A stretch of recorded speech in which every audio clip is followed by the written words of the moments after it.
minutos, 8:28, en Punto Noticias a través de Radio Pichincha. Tenemos el agrado de saludar con Ana Belén Cordero, asambleísta de la bancada de Creo, vicepresidenta de la Comisión de Fiscalización, que ya está con nosotros vía telemática. ¿Cómo está, asambleísta Cordero? Buenos días, bienvenida, gracias por acompañarnos. Le saludamos a Alexis Moncayo, quien le habla, Licenia Espinel. ¿Cómo toma la bancada de Creo este informe que circula ya de la Comisión de la Unidad Técnica Legislativa, que recomienda que el CAL no dé paso a este proyecto de creación de oportunidades porque tiene vicios de inconstitucionalidad en varios artículos? ¿Cómo toma esto? Hay que esperar la reunión del CAL prevista para esta tarde, pero ¿cómo toma la bancada de Creo este primer filtro que al parecer no pasaría esta ley de creación de oportunidades? Buenos días, bienvenida. Bienvenida. Buenos días, Alexis, buenos días, Licenia, muchas gracias por la invitación, un saludo a todos los radioescuchas. Nosotros lo hemos tomado como lo que es, un informe jurídico de la Unidad Técnica Legislativa que no es vinculante para el CAL deberá tomar hoy, entiendo, va a sesionar en horas de la tarde, una decisión, obviamente conocerá el informe y resolverá acogerlo o no. Ese es el primer paso que deberá tomar el CAL, y luego de eso sí, el CAL deberá decir, bueno, si califica o no califica el proyecto, y en caso de no calificarlo, bueno, lo tendrá que devolver, y en caso de sí calificarlo, en ese mismo acto deberá decidir a qué comisión deberá ir este proyecto. Nosotros como bancada de Creo somos respetuosos de los procesos, en este caso, bueno, la UTL tiene su criterio, sin embargo, creo que es necesario, y de hecho era necesario, que la UTL tome en consideración la última sentencia de la Corte Constitucional cuando se trató el tema de la LOEI, la Ley Orgánica de Educación Intercultural, cuando hablaba de a qué hace referencia la unidad de materia. La unidad de materia no es solamente que tope temas netamente tributarios o netamente laborales, lo necesario es que exista un hilo conductor que vaya a través de todo el proyecto de ley. En este caso concreto es la reactivación del empleo. Lo mismo pasó, por ejemplo, en un momento cuando se envió a la Asamblea Nacional con carácter económico urgente el proyecto de ley que envió el expresidente Correa de la Ley de Defensa de los Trabajadores. Topaba temas tributarios, temas financieros, sin embargo había un hilo conductor que era el tema del empleo. Lo mismo ocurre acá, ¿no? ¿Cómo está, asambleísta? Bienvenida, buenos días. Ahora Buenos pasa días. a manos del CAL, y ahí la decisión, lo conversábamos hace unos instantes, pasa a ser más política que técnica y jurídica. O sea, son 7 legisladores que van a tener que decidir, porque como usted bien decía, yo además coincido plenamente con eso, el informe no es vinculante, es una recomendación. ¿Y usted cree que hay en el CAL, por la conformación, en teoría, Creo tiene solo un integrante, que es la señora Natalie Arias? Pachacutic tiene 2, hay un independiente, está la señora Jiménez, que era de la ID, la señora Moreira, que es de la ID, y Ronnie Aliaga de UNES. Entonces ahí se vuelve un poco más complejo. ¿Usted cómo ve el panorama? ¿Se aprueba o no se aprueba? ¿Se califica o no se califica para que pase a una comisión? ¿Y a qué comisión debería ir además? Bueno, yo creo que aquí en realidad es como usted dice, netamente político, y yo creo que corren las apuestas, ¿no? y algunos hemos hecho algunas apuestas, hay una quiniela de cómo se moverían, digamos, los personajes o los actores políticos en este caso, y por supuesto los intereses no necesariamente intereses en la connotación negativa, sino los intereses en trabajar por esos otros 7 de cada 10 ecuatorianos que no tienen un empleo, y en función de ello responder a los propios votantes de todas las bancadas y de todos los sectores políticos, porque no creo que exista un partido político que le quiera dar la espalda al empleo en general, ¿no? Y en función de ello, bueno, veremos resultados hoy. Sabemos que, bueno, por supuesto, Natalie Arias pertenece a Creo, también el asambleísta Virgilio Saquicela conforma la bancada del Acuerdo Nacional.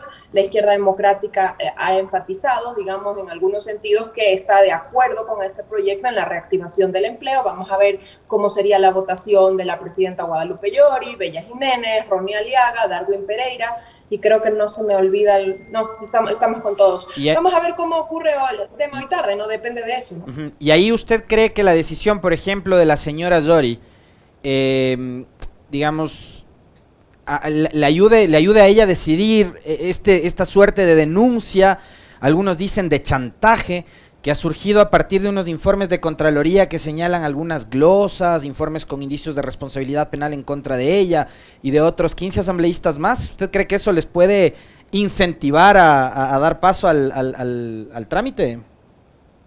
Yo no creo que que tenga mucho que ver, aun cuando los factores exógenos a esa decisión influyen, por supuesto, en temas políticos, no tiene mucho que ver, porque primero es un tema de Contraloría. Contraloría no pertenece al Ejecutivo, por un lado, y por otro lado es un tema que ha surgido de una solicitud de información de un asambleísta en concreto que no tiene relación con Creo, y bueno, yo creo que la presidenta Yori, su rol principal es más bien defenderse de estas, si es que ella lo llama así, acusaciones o denuncias, defenderse en el sentido de, bueno, mira, este es mi descargo, la glosa no está en firme o la glosa sí está en firme y yo ya la pagué, lo que fuese su defensa, y en función de ello defenderse ante estas acusaciones, ella y los demás asambleístas que están presuntamente acusados por estos temas.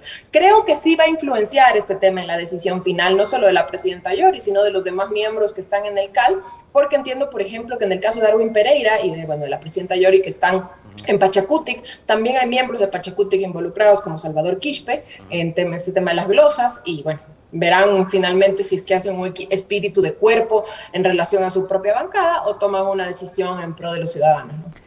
Asambleísta Cordero, la ministra de Gobierno, Alexandra Vela, había señalado en las últimas horas, ante un posible escenario de que el CAL no califique este proyecto y se los devuelva, que tienen un plan B. ¿Usted conoce cuál es ese plan B? ¿Ustedes están dispuestos a analizar la posibilidad de presentar este proyecto considerado por varios analistas como una ley trole en leyes separadas, dándole a la Asamblea el tiempo necesario para la debida discusión, considerando la trascendencia de los mismos y de todas las materias que abarcan, ¿no? De darle a la Asamblea más de los 30 días que tienen ahora para analizar más de 300 artículos.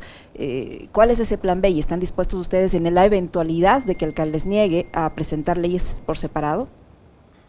Existe un plan B, ese plan B, bueno, por supuesto lo maneja el Ejecutivo, pero en cuanto a su pregunta o a su observación de presentar el proyecto de ley por distintos tramos o distintas partes para que se traten en distintas comisiones, porque esa es una teoría que tenían también algunas bancadas o algunos asambleístas, eso no es posible. ¿Y por qué no es posible? Porque justamente el hilo conductor de esta ley, aun cuando tope temas tributarios, temas en sector artesanos, temas en varios sectores, el hilo conductor es el empleo, es la reactivación del empleo. Si bien reforma varias leyes, aproximadamente 15 cuerpos normativos, el hilo conductor es destrabar ciertas trabas, valga la redundancia, que ya existen en ciertos cuerpos normativos para que haya una reactivación de la economía y del empleo. Si se trata, por un lado, el tema laboral, por otro lado, el tema tributario, primero, habría un desbalance, un desequilibrio fiscal, porque por un lado estamos aliviando de impuestos a ciertos sectores, sobre todo la clase media, por otro lado sí se están subiendo impuestos, sobre todo el tema del impuesto al patrimonio, a la clase más pudiente o más rica, y si por un lado se desequilibra y se trata una ley de una manera que nunca sabremos cómo saldrá finalmente, y por otro lado se reactiva el empleo, que eso genera dinamismo en la economía, quizás pueda haber un balance no necesariamente deseado en la balanza fiscal, lo cual no permitiría, digamos, avanzar justamente con la reducción del déficit, con pagar sueldos y con que el Estado ecuatoriano cumpla con sus obligaciones, ¿no? Asambleísta, ahí me queda una duda, con respecto de si ustedes van a poder cumplir con algo que fue ofrecimiento de campaña, que es elevar el salario básico a $500 con estas nuevas modalidades de contrato, en donde, por ejemplo, al reducir el tiempo de trabajo, se reduce también el nivel de los ingresos. ¿Cómo van a hacer para cumplir con esa oferta que llega a los $500 si es que acá le estamos diciendo a los trabajadores que pueden tener ingresos de 200, de 300, de 150, etcétera? Bueno, hay que entender el tema del salario como un todo, el salario en general, no hablo de la oferta de campaña, hablo del tema del salario como un todo. A mayor productividad, mayor salario. Entonces, en función de que existan más plazas de trabajo y menor desempleo, es decir, no el 70% en desempleo, sino ojalá Dios nos permitiera un 50%, un 40%, es decir, que más de 5, de 6 ecuatorianos de cada 10 tengan un empleo, va a haber mayor productividad, y al haber mayor productividad subirán los salarios, que es lo que prometió el presidente Lazo, $25 cada año para llegar a los $500 de salario básico al final de los 4 años, que fue lo que ofreció el presidente Lazo. Mayor productividad, mayor empleo, suben los salarios. Le traslado nuevamente al campo de lo político. Usted al final, al cierre de la respuesta anterior, dijo estas investigaciones de Contraloría finalmente sí pueden influir porque capaz y Pachacuti hace espíritu de cuerpo porque está involucrado Quispe y demás. Entonces sí puede funcionar esto como una suerte de presión, ¿no? Para que los asambleístas se animen a aprobar. De ahí, sale del CAL, va a una comisión. ¿A qué comisión debería ir? Porque vimos que la reforma a la Ley Orgánica de Comunicación no fue a la Comisión de Derechos Colectivos, sino que fue a la Comisión de Asuntos Internacionales, que es presidida por un asambleísta de Creo, por cierto. Cuando se habla mucho del bloqueo y demás hay que recordar eso. ¿A qué comisión debería ir? ¿A la de régimen tributario, que preside Mireya Pazmiño, o a la de desarrollo económico, que preside el hijo de Álvaro Noboa? Bueno, primero volviendo a la primera afirmación que usted hizo sobre el tema de la presión sobre el tema de Contraloría, eso puede ser un arma de doble filo, puede ser una presión, como usted dice, para que se animen a aprobar, que yo no creo, porque más bien lo veo como una extorsión, y más bien podría ser una presión de decir, bueno, me están acusando, no el gobierno, porque es un asambleísta independiente en concreto que lo está haciendo, pero me están acusando de estos temas, me quieren presionar, yo no voy a aprobar. Yo creo que podría ser, para mi criterio al menos, es un arma de doble filo, que la coyuntura se haya permitido de tal manera que está ocurriendo esto en el tema político con las denuncias de Contraloría, y por el otro lado está el tema de pasar esta ley por el CAL y finalmente a una comisión. Volviendo a la pregunta anterior sobre a qué comisión debería ir, a mi criterio tiene que ir a una comisión que maneje netamente los temas económicos. Podría ser régimen económico, presidido por Mireya Pazmiño, Pachacuti, muy cercana al correísmo, o Daniel Noboa, aparentemente independiente, el hijo de Álvaro Noboa, y esa comisión también tiene asambleístas varios de distintos sectores. También podría ir a trabajadores. Sin embargo, creo que como el hilo conductor, si bien es el empleo, topa temas netamente económicos, de impacto fiscal, impacto en la balanza, yo creo que lo más responsable es que vaya a régimen económico o a desarrollo. Ese es mi criterio, ¿no? Asambleísta Cordero, usted hace unos instantes dijo que este proyecto alivia a la clase media, pero varios analistas, incluso dirigentes empresariales, mire usted que hasta el Comité Empresarial Ecuatoriano está mirando con recelo este proyecto de ley, afirman que esta reforma tributaria está directamente golpeando a la clase media, porque si bien dice en el proyecto que se va a cargar a las personas que ganan desde $2,000, al reducir las exenciones que había antes, la forma como uno podía deducir los gastos del impuesto a la renta, se van a eliminar muchísimas. Eso quiere decir que va a aumentar usted la posibilidad de pagar el impuesto a la renta. Entonces, ¿qué tan cierto es que se va a aliviar a la clase media con todos estos detalles que le digo y con todos estos análisis que han hecho expertos tributarios, los propios asambleístas y propios dirigentes empresariales? Efectivamente, si bien se va a ampliar la base sobre la cual los contribuyentes o los potenciales contribuyentes aporten al Estado ecuatoriano, eso con el tema del impuesto a la renta, también van a haber reducciones de impuestos en algunos aspectos que netamente relacionan o tienen relación directa con la clase media. El tema de la baja a los impuestos, al IVA y en algunos casos al ICE, a pañales, toallas sanitarias, videojuegos, hay temas de los vehículos, tanto híbridos como eléctricos, hay temas que son netamente necesarios o le atañan directamente a la clase media. Sin embargo, por ejemplo, el tema del impuesto al patrimonio, es a personas naturales $500,000, que son la gente pudiente, la gente rica que tiene un patrimonio de $500, y en el caso de empresas, $1,000,000. Esas son las empresas que son necesariamente, o las personas que son el 2 o el 3% de la población, que tendrán que contribuir en mayor medida justamente para paliar esta crisis económica y financiera que tenemos que solucionar la balanza de pagos de aquí a los próximos años. En todo caso, legisladora, vamos a tener que esperar qué es lo que sucede esta tarde en la Asamblea Nacional respecto al CAL. En otro tema, ¿se ha fijado ya en la materia de la comisión a la que usted pertenece, se ha fijado ya una fecha para la comparecencia del expresidente de la República, Lenín Moreno, para este proceso de investigación de la constitución de la empresa INA?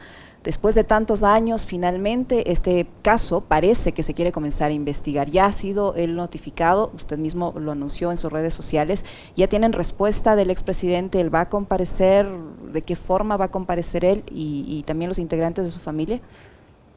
Hasta el momento no hemos recibido confirmación. Sin embargo, yo he pedido al equipo que está manejando estos temas de las notificaciones en la Comisión de Fiscalización que ejerza cierta presión en la confirmación o no confirmación del señor expresidente. Lo más lógico, lo más evidente sería que él comparezca de manera virtual. No lo veo regresando al país a comparecer a la Comisión de Fiscalización, pero yo espero, no solamente por una decencia de alguien, sino por la cara que debe dar al país, a la Comisión, a la Asamblea Nacional, a la opinión pública, que él comparezca al menos de manera virtual y dé una explicación de por qué estos dineros, este tramo de justamente el préstamo que se dio para la construcción de la represa, hubo dineros desviados a esta empresa, INA Papers, justamente, que responde a las iniciales de sus hijas, donde se desviaron fondos públicos y se han hecho compras para temas netamente personales de la familia Moreno, ¿no? Esperemos que comparezca y tendremos una respuesta, ojalá hoy hasta el final del día para su comparecencia el día viernes a las 9 de la mañana. Asambleísta, con toda esta situación que vive el país por la crisis carcelaria, hemos visto lamentablemente un nuevo episodio de violencia, el asesinato de 35 personas privadas de la libertad en las últimas horas. ¿Ustedes se han planteado la posibilidad de exigir a las autoridades encargadas de estas áreas que expliquen la situación, que finalmente se encuentre una solución a este problema? A través de la Asamblea, ¿ustedes pueden fiscalizar también esto?